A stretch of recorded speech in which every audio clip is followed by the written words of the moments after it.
पुन्हा एका नवीन व्हिडिओमध्ये मी पूनम तुम्हा सर्वांचं अगदी मनापासून स्वागत करते. घरात देव आहे, रोज पूजा होत आहे, पण तरीही समस्या संपत का नाहीत? मित्रांनो, हा प्रश्न तुम्हालाच नाही तर लाखो लोकांच्या मनात हा प्रश्न फिरतोय. सकाळी उठल्यावर आपण देवाला नमस्कार करतो, अगरबत्ती लावतो, दिवा लावतो, कधी उपवास पण करतो, पण कितीही घरात पैशाची अडचण संपतच नाहीये. घरात भांडणं थांबत नाहीयेत, मनाला शांती मिळत नाही. मग मनात एकच विचार येतो की देव खरंच आहे का? आपण इतकी भक्ती करतो तरीही काही बदल का होत नाही? मित्रांनो, इथे आपण एक मोठी चूक करतो. आपण देवावर शंका घेतो, पण कधी स्वतःकडे पाहतो का? कधी विचार केला का आपण जी पूजा करतो ती खरी आहे का? आपलं मन खरं शांत आहे का?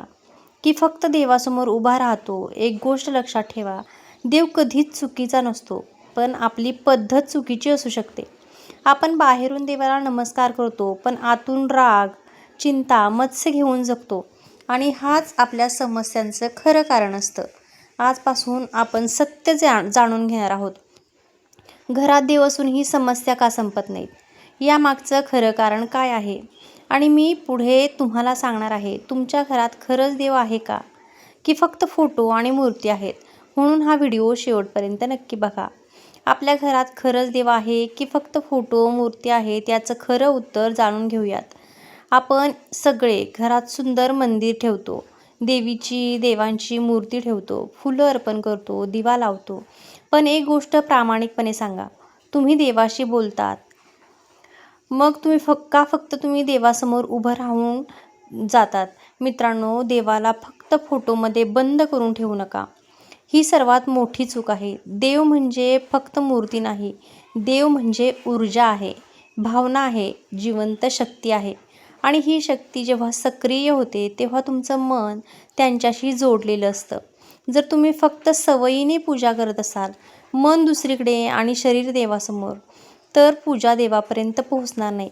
जसं एखाद्या माणसाशी बोलताना जर तुम्ही त्यांच्याकडे लक्ष दिलं नाही तर त्याला वाईट वाटतं, तसं देवाबाबतही होतं. मन नसलेली पूजा म्हणजे रिकामी पूजा, आणि त्यामुळे घरात देव असूनही परिणाम दिसत नाहीत. मित्रांनो, एक गोष्ट कायम लक्षात ठेवा, देवाला शोभा नको, भाव महत्त्वाचा असतो. जर मनापासून 1 मिनिट प्रार्थना केली तर ती 1000 वेळा केलेल्या रिकाम्या पूजेपेक्षा मोठी असते.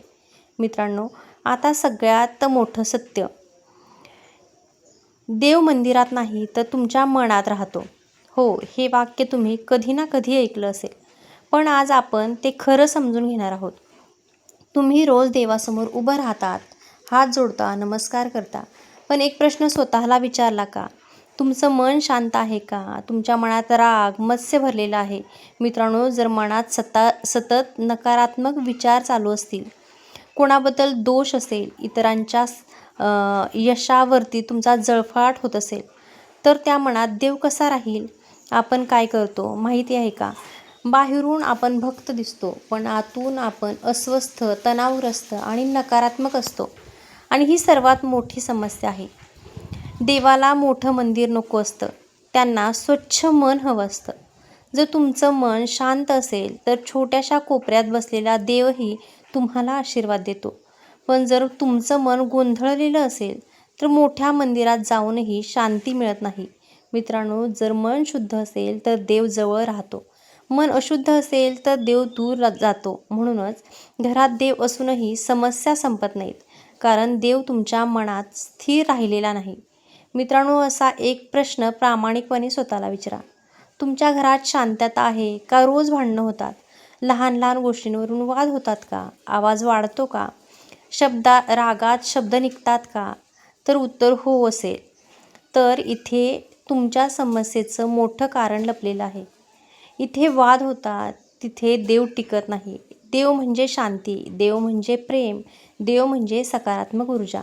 आणि जिथे रोज ओरड, ताण, राग असतो तिथे देव हळूहळू नष्ट होते, तिथे देवाची ऊर्जा हळूहळू नष्ट होते.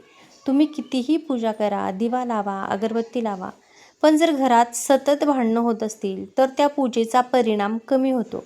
एक उदाहरण बघा, जर तुम्ही दिवा लावला आणि लगेच जोराने वारा आला तर तो दिवा टिकेल का नाही?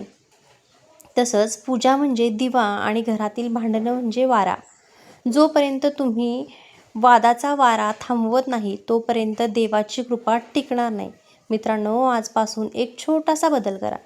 बोलताना शब्द सांभाळा. राग आला तर थोडं शांत बसा. घरात प्रेमाने बोला. स्वतःला जाणवेल घरातील वातावरण बदलायला सुरुवात होईल. आणि लक्षात ठेवा, शांत घरात देव कायम राहतो. आता आपण एक अशी गोष्ट समजून घेणार आहोत जी जवळपास प्रत्येक घरात घडते. चुकीची पूजा पद्धत. हो, आपण पूजा करतो पण कदाचित चुकीच्या पद्धतीने. सकाळी उठतो, दिवा लावला, अगरबत्ती लावली, हात जोडले आणि लगेच निघून गेलो. ही पूजा आहे का, की फक्त एक सवय आहे? मित्रांनो, पूजा म्हणजे फक्त कृती नाही तर ती भावना आहे. जर तुम्ही देवासमोर उभे आहात पण मन मोबाईलमध्ये आहे किंवा डोक्यात हजार विचार चालू आहेत तर ती पूजा देवापर्यंत पोहोचत नाही. काही लोक मंत्र म्हणतात पण त्यांना त्या मंत्राचा अर्थही माहीत नसतो. फक्त शब्द उच्चारले आणि काम संपलं. मित्रांनो, देवाला शब्द नाही भावना समजतात. तर तुम्ही मनापासून एकदाच देवा म्हटलं तर ते 1000 वेळा केलेल्या रिकाम्या मंत्रांपेक्षा मोठे असते. आणखी एक मोठी चूक, आपण देवाला घाबरून पूजा करतो. हे केलं नाही तर वाईट होईल का, देव रागवेल का? भक्ती नाही, ही भीती आहे. आणि लक्षात ठेवा, देव भीतीने नाही तर प्रेमाने जवळ येतो. मित्रांनो, आजपासून पूजा करताना एक गोष्ट करा. 2 मिनिटे शांत बसा, मन एकाग्र करा आणि देवाशी मनापासून बोला. तुम्हाला स्वतः जाणवेल पूजा बदलली की परिणाम बदलतो. मनापासून प्रार्थना करा, चांगले विचार ठेवा आणि लोकांशी प्रेमाने वागा. तुमचं आयुष्य बदलायला सुरुवात होईल. जर ही माहिती आवडली असेल तर एक लाईक करा आणि हाईपही नक्की द्या. आणि या व्हिडिओच्या निमित्तानं जर आपल्या चॅनेलवरती नवीन आलेला असाल तर चॅनेलला सबस्क्राईब करायलाही विसरू नका. अशाच महत्त्वपूर्ण व्हिडिओजसाठी आपल्या चॅनेलला नक्की सबस्क्राईब करा. कसं असतं, आपण कितीही देवपूजा केली, कितीही पूजापाठ केले, कितीही देवदेव केलं, पण जर आपलं मन स्थिर नसेल आणि आपल्या पूजेमध्ये जर आपलं लक्ष नसेल तर कुठल्याही सेवेचं कृतीचं फळ हे आपल्याला मिळत नसतं. आणि त्याच्यासोबतच एक गोष्ट कराच, ती म्हणजे ज्यावेळी आपण तुमच्या कोणत्याही इष्टदेव असेल, ज्यावेळी आपण त्यांना पूजतो, ज्यावेळी आपण त्यांचे मंत्र स्तोत्र हे म्हणत असतो, ऐकत असतो, त्यावेळी तुम्ही तुमच्या कुलदैवताला विसरू नका. कारण तुमचं कुलदैवत हेच तुमचं खरं दैवत असतं. तिथूनच तुमच्या आयुष्याची सुरुवात होत असते.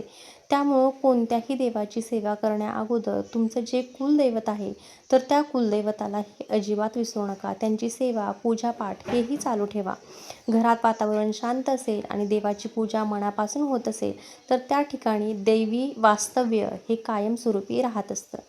व्हिडिओ आवडला असेल तर व्हिडिओला एक लाईक नक्की करा. धन्यवाद.